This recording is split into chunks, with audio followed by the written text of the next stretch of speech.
we're going to do a quick thing on closing. I say quick, but we're going to have a little segment on closing here.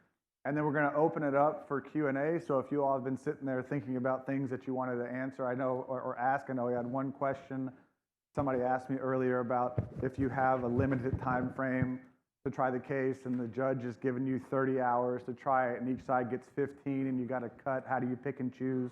That was a good question. I want to remember to ask that one. But we're going to open it up for Q&A. So if you've had questions, just write them down, and when we're done with this, we're going to have a microphone. We'll have a microphone that Dan will pass.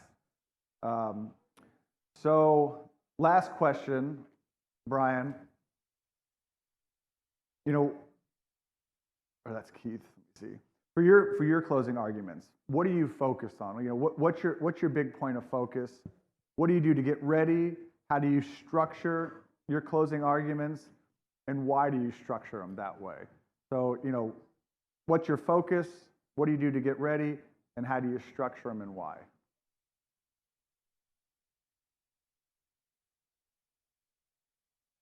Obviously, you got to get ready for the final argument before the trial starts. And, some lawyers say they're writing out what their final arguments will be when they sign up the case. That's not really the best way to do it. But for a final argument, first of all, final argument, in my opinion, for the lawyers. I mean, it's good. Not really going to win the case, I don't think, but what it's going to do is give those jurors that are with you ammunition to argue your points with the other jurors. So let's say my final argument, what I would first do is, of course, thank everyone, and then I'd get into the history of the jury system and things in this case that may be important to it, to empower the jury, that what they're going to do is a big deal, the biggest decision in their life. In the last election, there's 22 million people voted. Here your vote is one of 12, going to make a difference. I also, and I get motions on this, do several things from the Bible. One of them I talk about the book of Isaiah. And when I say, this isn't really a final argument. Because if it was a final argument, I would be yelling and you would be going back at me. It's not a final argument. What this is a reasoning process. In the book of Isaiah, it says, come, let us reason together. And what this is a reasoning process.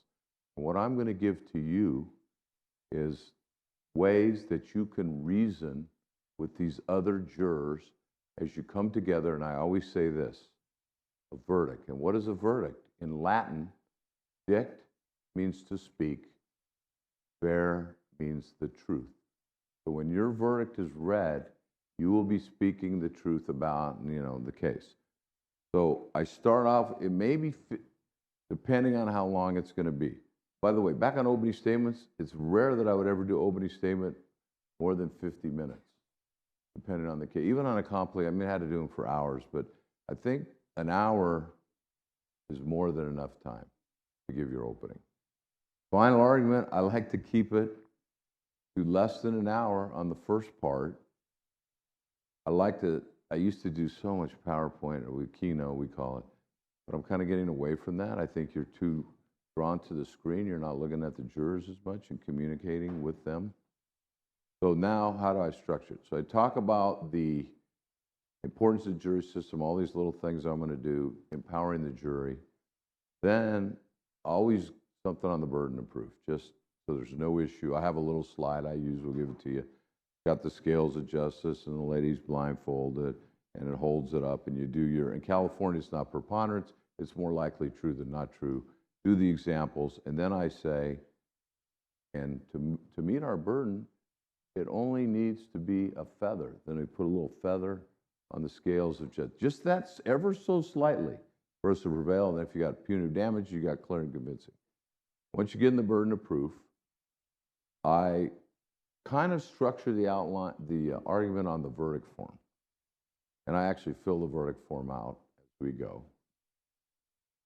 Then I focus on liability, but I like to do at least 60% on damages. As a younger lawyer, I spent way too much time on negligence or liability. Sometimes you miss causation. You got to be real careful on that. As Keith said, you have your checklist. What do you got to give the jury? Each argument that you have, you give it to those jurors that aren't with you, they're listening, they're doing it. Then, so we go through that. I always do credibility of witnesses, jury instruction. Because that's what they are. They're the trier of fact. They're determined who do they believe and who's not worthy of belief. So I use that instruction. I do one other instruction, but I usually say that for rebuttal, which is you're not to consider whether any side has insurance. So I was thinking about, somebody brings up in the jury room, if there's not enough insurance, you got to write a note to the judge. That's not your job. Decide how much insurance, whether there's excess insurance, who's going to pay. That's not your job. Your job is to focus. And I call this outside influences. You can't let outside influences affect your verdict. So then I'll go through, and what we do in the trial, which it's not that expensive. In a big cases, you get the other side to split it. We always have a daily transcript. So throughout the case, every day, I'm doing it and other people are reading through the transcript and we're taking out the key points from each witness and that we're going to use in the trial and in the final argument. And what we do is we'll say, we proved this, and then we put the testimony. I say, now I'm going to show you the testimony. You got any question, you ask it to be read back. I'm going to give you the date and the page and line. You check me on everything that's up here. And so you have this transcript and the clips, you can't be long, making your points as you're going. And this guy said this, boom. This guy said this, boom. So now you're doing your proof, but really damages is where I spend a lot of time. And there's all kinds of different cases and all kinds of different ways to do it. I like to use pictures and video. I don't use extensive day in the life. I think it gets a little drags on too much. I think it needs to be shorter. And then it's about the money and how I'm always thinking, how much can I ask for? And I learned earlier on, I used to just go in there and you should give 20 million. And the jurors are like, hey, well, that's good, but how did you get there? So I have to find a way to justify the number that you're going to ask for. And it may be through anchoring another thing in the case. They spent 10 million to do this, or they did this, or it would have cost this. Well, what I've really started to do is, especially in the general damages, the non-death case. In the death case of California, there's like 11 elements. So I do in the death too. But in a personal injury, it could be anywhere from 11 to 13 elements. Pain, suffering, disfigurement, anxiety, emotional distress, etc. And then what I do is I put up each element. And then I said, this is what you should do. When you go in the jury room, you should get a big piece of butcher paper, and you should write down every element, and you should discuss each and every one, because your verdict must consist of each element that's been proven. Then you start talking about it, and I do it with like one circle and all these things like pain, and all these little balls connected saying this and this pain, he couldn't sleep, and all your little facts that you have from your case. Then I will put in the number for the past pain and suffering, or pain only, in this chart. And then I'll go to the future and do the same thing, and I'll go through every element and always make sure you add it up, because the defense lawyer will say, this guy tried it on me. He didn't add it all up for you because he was embarrassed to talk about it. It was too much money. He just wanted to hoodwink you. So you say, this is it, 50 million, whatever it is. And then you get the jurors, and I've had the jurors, they go back, they do their own chart, and they start debating it. And what the benefit of that is, now this is not going to give some lump sum. They're looking at each element. You're going to get more money that way when they evaluate each and every element like they're supposed to do. So put that together, but obviously the money part is why you're there. And as a younger lawyer, I'd say, I think you should give 10 million. you're waiting for the jurors' reaction, like for the couple of jurors to look over like, come on. So you got to be believing it yourself.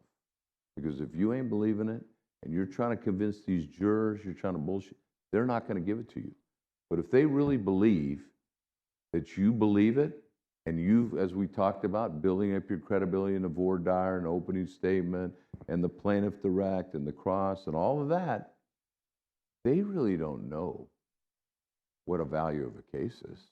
And who's to say that a herniated disc should be $1 million or $10 million? Jurors don't know. You know, you just act like that's the way it is, man. This is what these cases go for. And if they believe you, believe me, I got a problem on that one time, but I said, you know, I've been doing a lot of these trials. These are at least 20 million, these kind of cases. But the jurors want a way to reason to that big number. And you have to give it to them. So we like to give it to them each element by element, past, then future. And that's how I kind of argue damage. But then I have, you know, a million, which I just love these analogies for pain. I mean, I got a million. I got a lot of them from Mo Levine. I've heard all these lawyers, read all these transcripts. And as a young lawyer, I read a million transcripts of these great trial lawyers giving their final arguments. And I learned so much. And I think one of the ways you can really learn is by watching. Now, when I first became a lawyer, it's all by transcripts. Now, you have the TLU, you got CVN, you have all this stuff available to you. I would have loved as a young lawyer to be watching John Romano do a trial or Keith Mitnik do a trial and see how they do it step by step versus reading the transcript. So I think you can't get enough work on this because final argument, it's important, it's a little overrated, but you want to look good when you're doing it, when people are watching. You want to look like you know what you're doing and give it a lot of importance. But remember, the case is probably going to be decided before you get there. And it's what you did in the beginning of the case. You're not, most lawyers are not going to do, was that Paul Newman, who was in the verdict? He comes in and gives the final. I mean, it just doesn't really work like that. So that's just generally a final argument. We could talk forever. I talked to Keith a lot about use of analogy. We had a great discussion last night on circumstantial evidence. I have a circumstantial evidence case. He gave me a great analogy, and I think sharing with other lawyers is the best way. For other people, they want your transcripts, you give it to them. You want it, you see your final argument, they'll share whatever you know. Sean Claggett, Raul was in a trial, we needed an expert. Sean sent right over everything he had. And it's important that you're sharing with everybody else because it's only going to make you better. And it's going to make it better for all of us. So I'm going to turn it over to Keith for that. All right. And Keith, you know, how do you view closing different than opening? And how do you prepare for it? Do you prepare for it in a different way than you do opening? And what's your approach? I see them as very different. And I think a lot of lawyers will treat closing like opening, but now I get to argue. And the jury's already heard, if you've done opening right, you've built your story. You've taken a story and you've set it in a way that you destroyed the defense's case and built your case, and you all did it from the high ground of your case, and now you've been laying down all the proof. To go back to the beginning, the jury's tired of hearing it. They don't want to go back and hear the story again. If they don't have the story by closing, you've lost. So I see them very different. And in my mind, it's like the story of the big bad wolf and the little piggies. You're building, everyone knows the story. The three little pigs, one of the pigs builds his house out of, what was the first thing they built it out of? Straw. Huff and puff and I'll blow your house down, not by the hair on my chinny chin chin. And they go run down to the next house. And the second house is built out of sticks. Same thing. I'll huff and I'll puff and I'll blow you, not by the hair on my chinny chin chin. And they skedaddle out because he blows it down. And then they go to the third house and build out of brick. And he huffs and he puffs and he can't blow it down. You know what's left out of that story? If you look up the original story, because I think with kids, we don't want to get too violent. But the real story, if you go back to the original story, the wolf climbs up on top and he's coming down the chimney.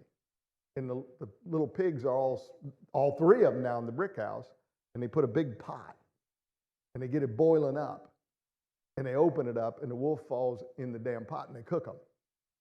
That's the difference. I see opening is building the brick house.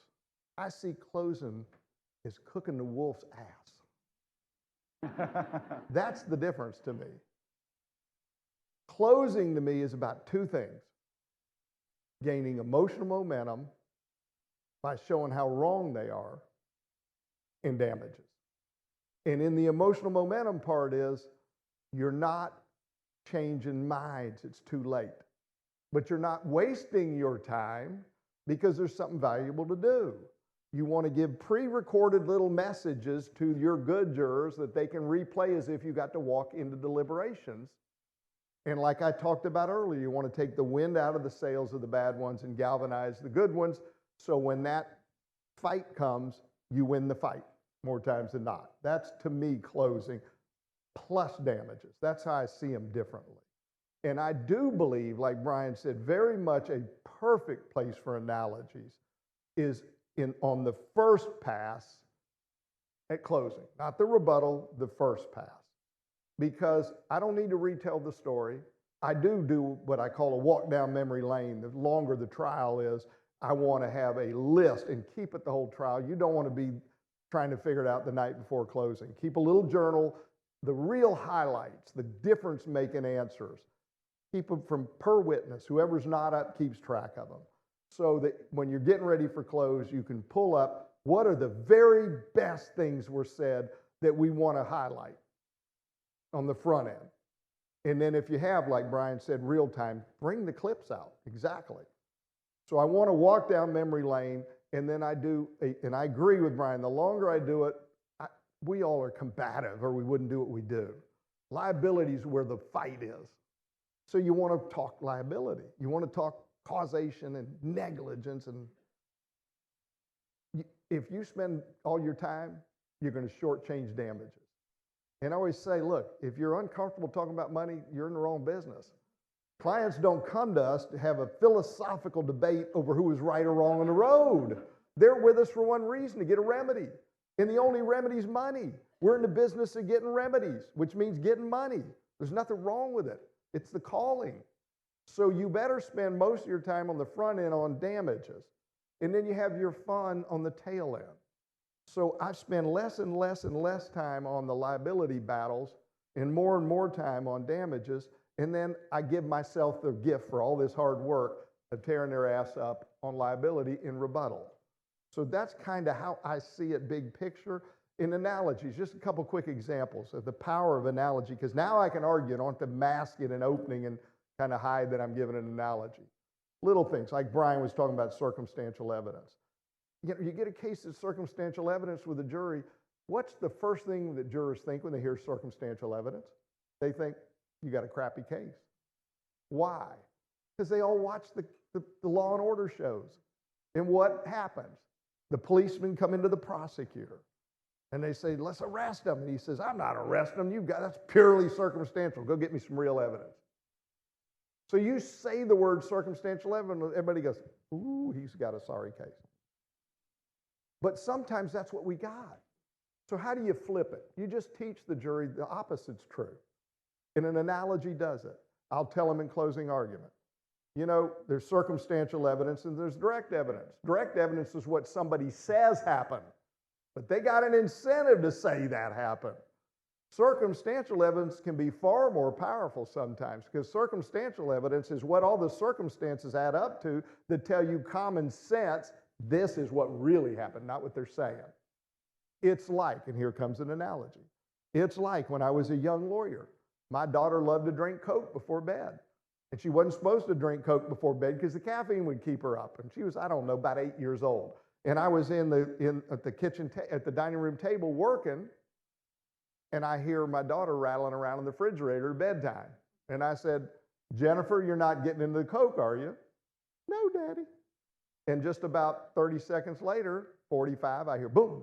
And I get up and startle and go see, there's a 2-liter thing of Coke on the ground spewing all over. She got a little cup in her hand. It's foaming over down her arm. It's on her PJs.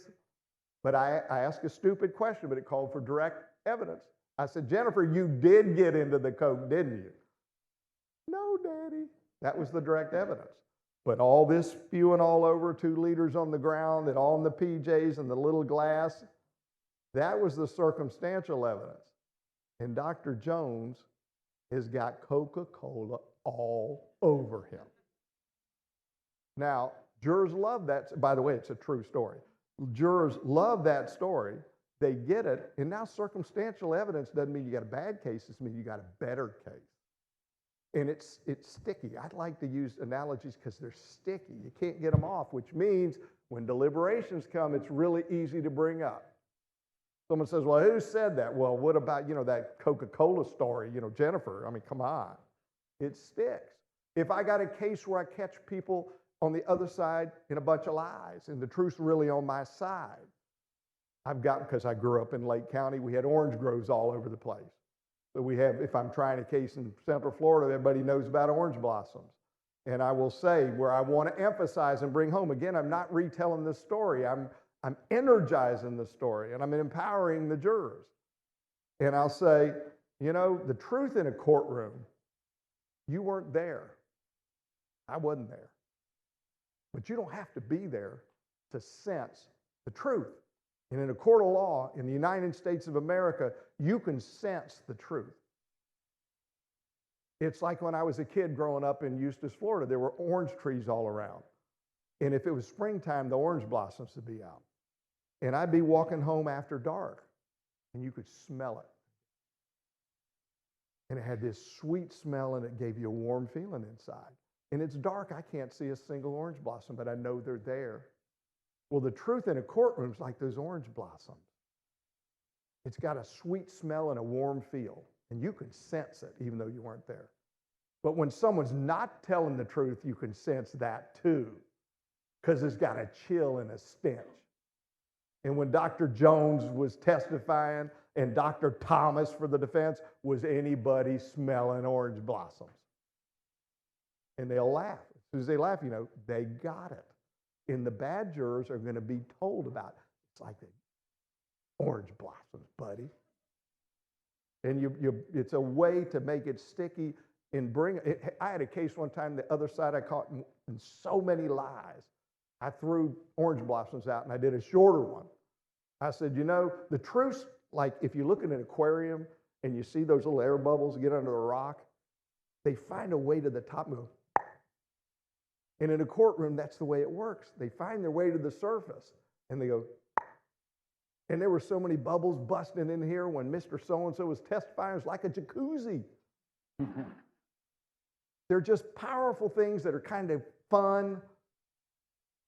And it really galvanizes the strength of the case. And then switch over after those and then jump into the damages. And one thing, I agree with you. I don't believe in just pulling numbers out of area. And Rick Block takes the same thing you do. Email me and I'll get you Rick Block's email. He does a very similar thing to Brian, and they may be the same. But he goes through each element in Florida. We have less elements. And he actually, I don't do this. I just, for whatever reason, every time I go to do it, it doesn't feel right with me. But he keeps getting great verdicts, and the logic of it blows my mind away. He just goes through with the witnesses, and he's got a little board up on each of the elements, and he goes through how many hours and how bad, and it's a mathematical process. So by closing argument, he does the math, and it's a big number, and it's a fair number because there's evidence to support it as he goes. My version's simpler.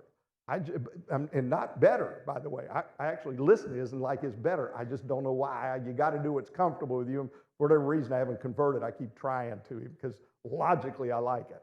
And I hear Brian do it, and I'm going, maybe you better get over it, Mitnik, because he's doing the same thing.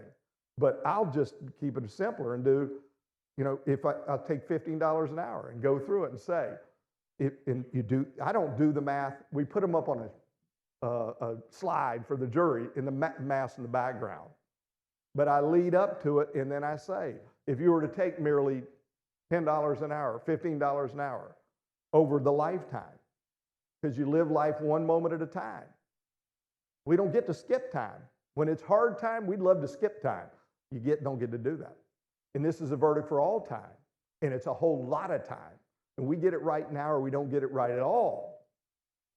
And if you were to take this amount of time that's left at merely $15 an hour, that comes to $5 million if you got someone younger. Or I'll take two big categories. This is the emotional human damages, that emotional impact on the quality and enjoyment of life. And these are the physical harms, the just hurting. And they break into two big categories. If you took $15 an hour merely for both of them, it comes to X.